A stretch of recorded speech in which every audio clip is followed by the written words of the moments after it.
if I feel stressed, I say, I'm sorry, I think we're not going to go further. You know, another context. I avoid it. Yeah, look, another context this brings up as well is a client says, well, I can't be hypnotized.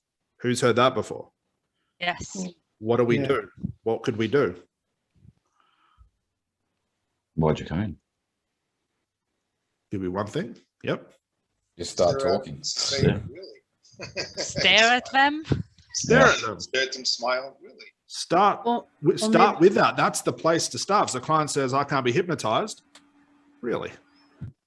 Or maybe we can ask them that, what is hypnosis according to you? What do you mean you can't? Now that starts a dialogue with the conscious mind. I don't want that. Okay. Did you know that by not being able to be hypnotized is the easiest way to go into hypnosis? But again, that's a conscious thing. It's a lot of words. I want to get really lazy and just go, really, and just wait. Because I know for a fact everyone can go into trance.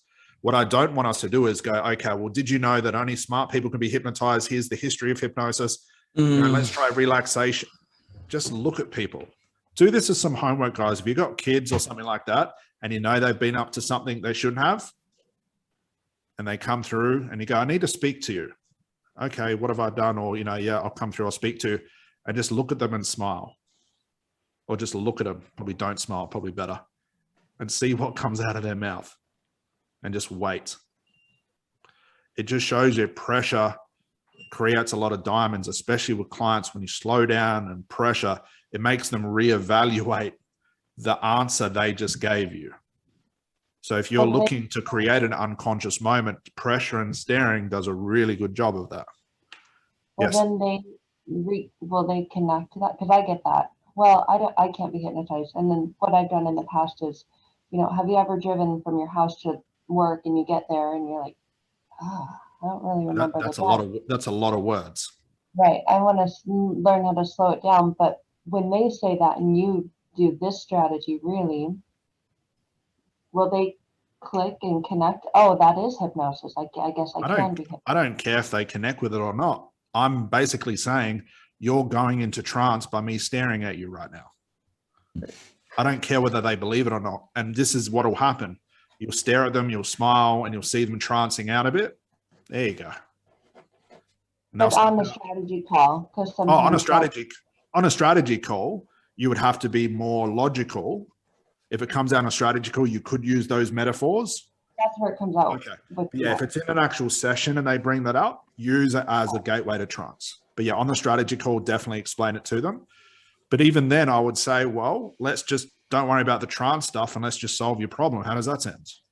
Yeah, that sounds good. Because we can do it without trance. You realize that. We don't even have to do hypnosis or coaching. We can just figure out what your problem is and solve it.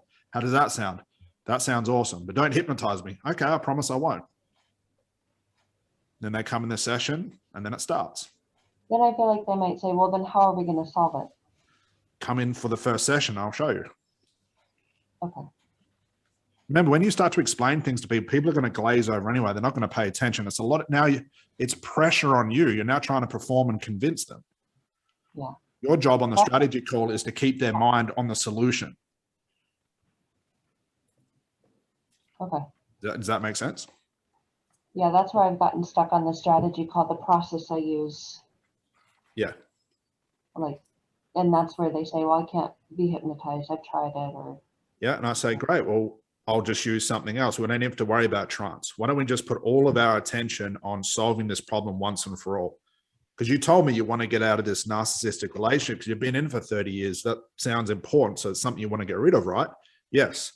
So let's just focus on that. How does that sound? That's what I'm excited about. And you can just overload them with that bullshit, get them away from where they were stuck and focusing, and focus on the real reason why they're there.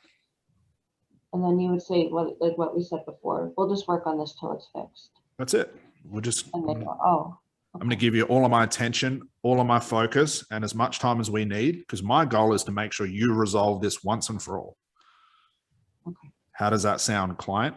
Sounds awesome. Are you sure? Yes. Are you positive? Are you sure you want to let go of this? Yes.